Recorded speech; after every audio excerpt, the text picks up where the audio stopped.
다음 주제로 넘어가 보면은요. 그 이진관 부장판사가 건진법사 전성배 씨에 대해 가지고 징역 6년을 선고했는데 우리 평론가님은 어떻게 보셨습니까? 잘했죠. 왜냐면은 죄질이 나쁘잖아요. 권력자에게 기대 가지고 사적인 이익을 취하려고 했던 거잖아요. 그것이 대통령 영부인이었단 말입니다.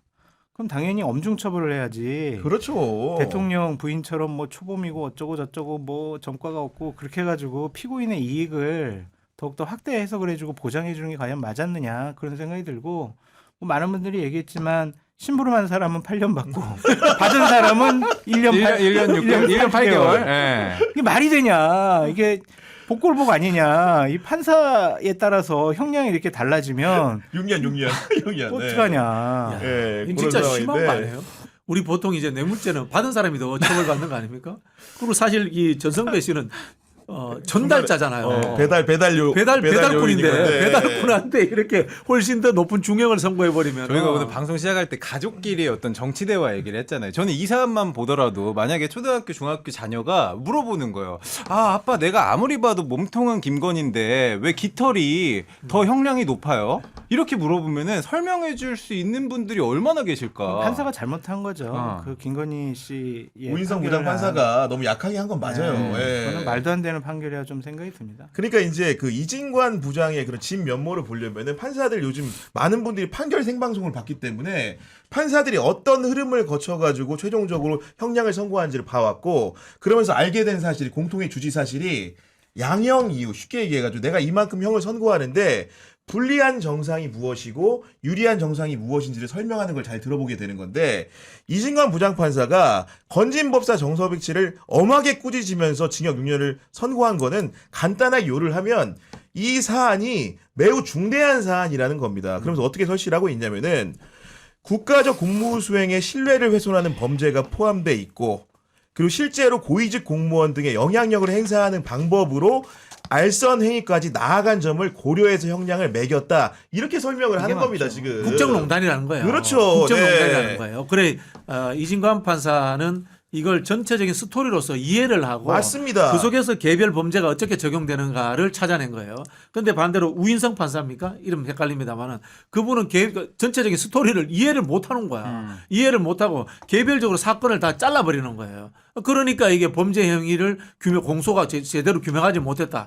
연결성을 찾아내지 못하니까 안 찾아냈겠죠 일부러. 그러니까 거기에 대해서 혐의 입증이 안 됐다. 이렇게 해서 전부 다 무죄를 선고해 버리는 거예요. 그게 대한민국 판사의 수준을 보여준 게 저는 그 김건희 재판의 판사였다 이런 생각이 듭니다. 대단히 웃겼던 그 내용이 있잖아요. 당선됐을 때 받은 샤넬백 807만 원짜리는 의례적인 그러니까. 선물이다. 네. 아. 어째 대통령 당선인 부인한테 주는데 그게 의례적인 선물이에요. 그리고 대통령 당선인은요, 그 배우자는요, 8천 원짜리 선물 받아서도 안 돼요. 아무것도 받아도 안 돼요. 네. 근데 그걸 줬는데도 이거는 아무런 문제가 없다? 이게 말이 됩니까? 예. 그러니까 이제 오늘 그 보면은 이진관 판결 같은 경우에는 이런 걸 아예 못 박았더라고. 취임 전에 당선인 신부일 때 받은 금품 수수도 알선수재가 성립된다. 쉽게 공무원의 직무에 관련 청탁을 받고 돈을 받은 게 알선수재인데 대통령이 당선인 신분이기 때문에 공무원이 아니라고 주장하는 사람이 있잖아요. 그 문제에 대해서 명쾌한 답을 준 게 당시에 당선인 지위에 있었고 청탁이 사전에 존재하기만 하면 알선 행위는 장래에 이루어지더라도 무방하다. 이런 식의 논점을 가져오면서 결국 샤넬백을 맨 처음 받은 부분에 대해 가지고 당선인 신분 때 받은 부분을 우인성 부장판사가 무죄를 했지만 이것은 충분히 이런 조건을 봤을 때 성립이 된다라는 거고 그리고 더 보태 가지고 묵시적 청탁이라는 말도 쓴 거거든요. 네. 대통령 당선인일 때가 제일 힘이 세요. 인수위 시절이 그렇죠. 진짜 그냥 거의 모든 것을 그냥 칼질하고 결정할 수가 있어가지고 취임 이후부터는 그냥 힘이 쫙 빠지는 거고 당선된 날부터 취임할 때까지가 권력의 정점이거든요. 네. 그런데 그것이 그냥 무슨 공무원 신분이 아니다. 당선인 시절이었다. 뭐 이런 식으로 해가지고 봐준 것은 말도 안 되는 판결이죠. 맞습니다. 권력과 정치를 모르는 사람이 판결을 한 것이다. 그렇게 모른 척 봐요. 했겠죠. 모른 척 한 걸까요?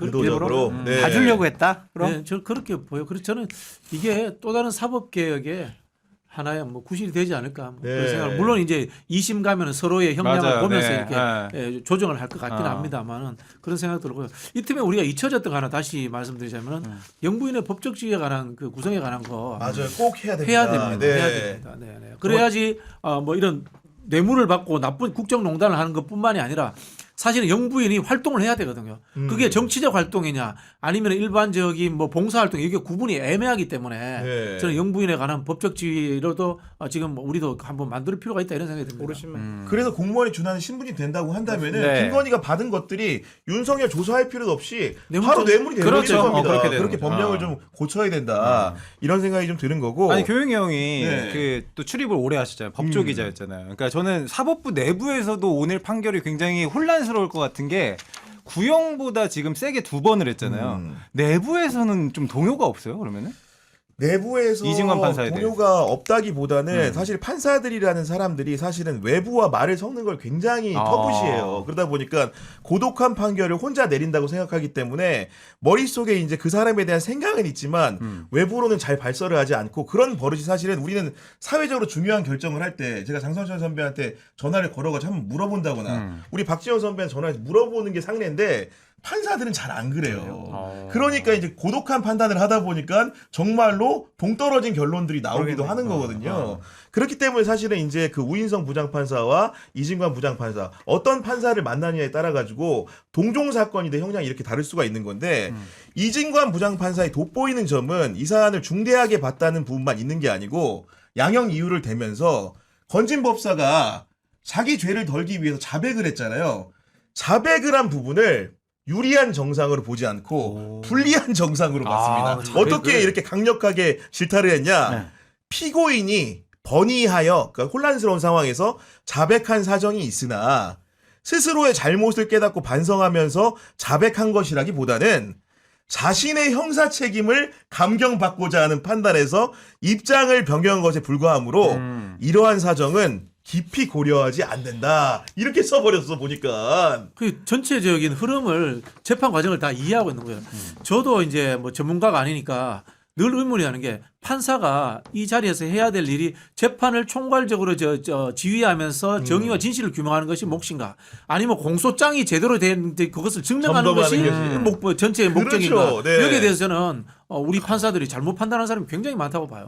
아니 그러니까 이게 사실 들어보면서 어떤 생각 들었냐면은 행간에는 특검도 강력하게 꾸짖은 거예요. 왜냐면 특검의 맞아요. 지금 그런 기소 느낌 들어요. 태도를 보면은 니네들이 이제 예를 들어서 수사에서 자백하면은 감면해 주는다는 식으로 하다 보니까 서희건설의 이봉관 회장 솔직히 죄질이 나쁘거든요. 그렇죠. 이 사람이 나중에 주변에 법조인들이 많다 보니 가족 중에 있다 보니까 자수서라는 걸 만들어서 내 가지고 형식적으로는 구속되지 않고 불구속 기소가 됐잖아요. 그런 점과 빗대 가지고 건진법사가 검찰에서 수사할 때는 계엄에 대해서 뭔가 헌재에서 윤석열을 자르는 판결이 나오기 전까지는 입 닫고 있다가 특검 시작해서 다 죽은 것 같으니까 그제 와서야 분 거 아닙니까? 이렇게 분 거는 진심이라고 보기가 어렵다. 그렇기 때문에 너 형 안 깎아줘. 이렇게 나온 거거든요. 그냥 기소 내용만 보고 이런 판단을 하진 않았을 것 같고 이진관 판사 같은 경우에는 시중에 돌아가는 여러 가지 얘기들도 좀 살펴보지 않았을까 좀 그런 생각이 듭니다. 그러니까요. 네. 그런 부분들에 대해서 이진관 부장판사가 어떻게 보면 튄다고 생각할 수도 있지만은 네. 그가 쓴 이제 판결문을 읽어보면은 논리적으로 수긍이 가고 지금 이 사안이 국민들에게 미친 해악이라는 게 개별 좀도둑이 뭐 시장 들어가서 물건 훔친 게 아니잖아요. 그렇죠. 전 국민을 혼란스럽게 만들고 나라를 어지럽게 만드는 행위이기 때문에 우리가 김건희 특검을 비판할 때도 그 이야기 했잖아요. 이게 전체적인 국정농단 사건이라는 이 스토리 전개로 보지 않고 뭐 그라프 받았느니 울라프 받았느니 뭐 받았느니 해서 굉장히 자극적으로 해서 뇌물 사건을 각자를 엮어가지고 형량을 억지로 높이려고 했다라는 그런 비판을 했지 않습니까? 그게 이 재판 결과가 나와버린 거거든요. 네. 그런 부분에서 그 이진관 판사의 이 재판을 운영하는 방식은 굉장히 본받을 만하다 이런 생각이 듭니다. 그리고 이제 그 묵시적 청탁이라는 부분도 좀 이렇게 쉽게 하나 설명을 드리면은 딱 그 얘기인 거죠. 묵시적 청탁이라는 게 네. 옛날에 초코파이 그 CM송 있잖아요. 말하지 않아도 알아. 이거 아닙니까? 선물 가는 순간에 아 그래 다음에 무슨 일이 있을지를 예측 가능한 상황이었던 거. 왜 그러냐면은 김건희는 대선 과정에 통일교가 윤석열을 지원했다는 거 당연히 알았겠죠. 선거운동 도중에 3월에 그 윤영호라는 본부장한테 전화도 아직 건 사람이란 말입니다. 그런 상황에서 4월에 샤넬백을 받은 거예요. 그러면 당연히 당선인 신분이 지나가지고 대통령이 됐을 때는 뭘 해줘야 하는지를 너무나도 자연스럽게 이해도가 높지 않았겠습니까? 근데 그렇죠. 그런 그 묵시적 청탁이라는 개념을 사용해서 하면 되는데 명시적인 청탁이 없었다고 무죄를 쓰는 거는 우리가 그렇죠. 말이 정치권에 안 있는 되죠. 사람 다 예를 들면 이런 거예요. 제가 이제 네. 이 경향 출연하고 싶어서 우리 구교영 기자한테 처음에 밥을 사요. 네. 밥을 사는데 그런 말 안 해. 경향신문 잘 돌아가지고 이런 이야기하고 헤어졌어. 두 번째 만나가지고도 또 그런 이야기 안 해. 네. 세 번째 만나가지고 좀 시켜줘. 이러면 그 세 번째 것만 청탁한 거야? 아니단 말이에요. 첫 앞에 번째, 두 두 번째 개 다 그거. 밑바닥 간 거잖아요. 이미 3번 먹었기 때문에 안 시킬 수가 그렇지. 없는 예를 들면 지금 보니까 그게 묵시적 그렇습니다. 네, 너무나도 이제 사회생활을 해본 사람들은 자연스럽게 체득하고 이해하는 부분들을 그렇죠. 법대에 있는 판사는 왜 모른다고 주장을 했을까? 지금도 의문이에요. 안 보고 싶은 걸 수도 있고 진짜 봐주고 싶어서 보이는 걸 안 보고 싶은 걸 수도 네. 있고 와. 그러니까 김건희 씨에 대한 대단한 호감도가 있지 않았을까. 안 그러면 해석이 안 돼. 좋아해서. 봐주려고 애를 쓴 흔적이 있잖아요.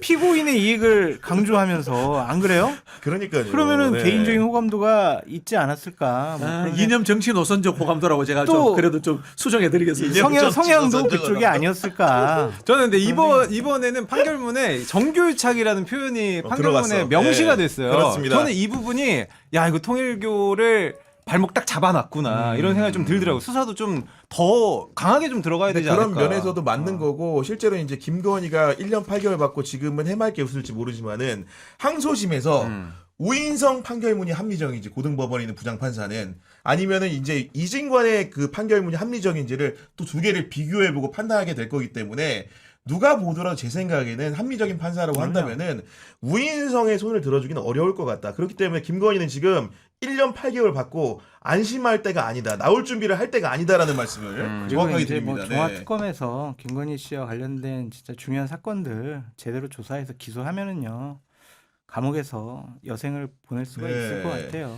우리 정숙희님께서 이래서 법 왜곡죄가 필요해라고 지금 댓글을 남겨주셨는데 속보를 하나 전해드릴게요. 민주당 법 왜곡죄 결국 수정 위헌 소지 최소화해서 처리하겠다라고 저희가 속보가 방송 시작할 때 딱 나왔거든요. 근데 저게 사실은 합리적인 태도인 거예요. 만약에 이게 아마도 민주당에 있는 의원들이 다 법률 전문가는 아니잖아요. 누군가한테 그렇죠. 컨설팅을 받는 거고 그렇죠. 정말 정의감에 있는 사람들이 봤을 때도 이건 이렇게 가게 되면은 위헌이 될 수 있다고 충고를 했기 때문에 그걸 듣고 고친다고 하는 뭐가 나쁘겠습니까? 근데 저는 네. 개인적으로 이제 민주당이 주장하고 있는 사법개혁에 대해서 너무 약하다. 손방망이다. 그래요? 예. 그런 생각을 갖고 있고요. 저는 그런 문제가 아니라 사법 민주화로 가야 된다고 생각합니다. 사법 민주화로 가야 특히 이제 된다. 상권 분립이 보장된 대통령제 국가에서는요. 사법부조차도 대의민주주의적 과정을 한두 번은 거쳐야 됩니다. 그래야지만이 이게 결국은 그 문민 통제가 되는 것이지 그렇지 않다면은 어떤 다양한 방법을 가지고 규제를 하더라도 엘리트 귀족주의적인 독점 현상은 계속 생겨날 수밖에 없습니다. 네. 네, 그런 말씀도 해주신 거고 어쨌든 간에 사법개혁이라는 게 온 국민이 영향을 받는 거기 때문에 신중하고 또 신중해 나쁠 건 그렇죠. 없을 것 같아요. 네. 정확하게 하는 게 중요하기 때문에. 근데 뭐 저렇게 마지막에 수정하신 건 잘하셨는데 법사위에서 그동안 저런 주장 똑같이 나왔었거든요. 그때 조금 마음의 문을 열고 네. 저런 위헌 소지가 있는 부분들은 미리 수정을 하면 좋지 않았을까 좀 그런 생각도 들고 아울러서 뭐 재판 소원이라든지 대법관 네. 증언 문제와 관련해서도 대한민국 사법 시스템의 근본적인 변화를 이끌어내는 사항들이니까 좀 더 부작용 오류를 줄일 수 있도록 네. 사회적 합의를 더 많이 이끌어내는데 노력을 해주시기 맞습니다. 바란다. 네. 그냥 밀어붙인다고 개혁이 되는 것도 아니고 지속 가능하지도 않을 것 같아요. 그래서 좀 더 충분히 더 논의를 하셨으면 좋겠다. 저는 뭐 미흡하다고 봅니다. 미흡하다고 다른 보고 각도에서요. 아, 예, 여기는 우리 평론가님은 그 더 저기 강력하게 해야 된다. 고위직 입장인 거고. 판사들은 네. 한 번 정도의 단계에서는 선출직으로 뽑아야 된다라는 생각도 갖고 있고요. 그다음에 대법관 정동되면은 각종의 비토권을 보장해야 된다고 봅니다. 대통령이 지명하는 것에 대해서는 국회가 비토할 수 있고 네. 국회가 지명하는 대통령이 비토 상호 비토를 철저하게 해가지고 양극단에 있는 사람들은 들어오지 못하는 구조를 만들어야 된다고 봅니다.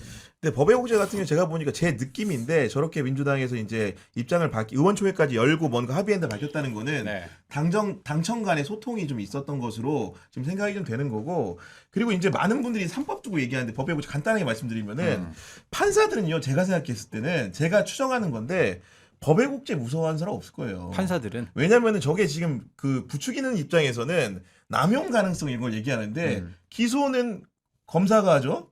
판단은 판사가 합니다. 그렇기 때문에 저런 죄목이 있어도 그렇게 쉽게 기소하고 유죄가 선고될 수 있는 구조가 아니에요. 자기네들이 그러니까 결정례 자체가 많지 않고 누가 보더라도 명백하게 법률을 엉뚱하게 해석했을 때거나 네. 예를 들면 엉뚱한 그 사실관계를 적용했을 때 기소되고 재판받고 유죄 가능성이 높은 거지.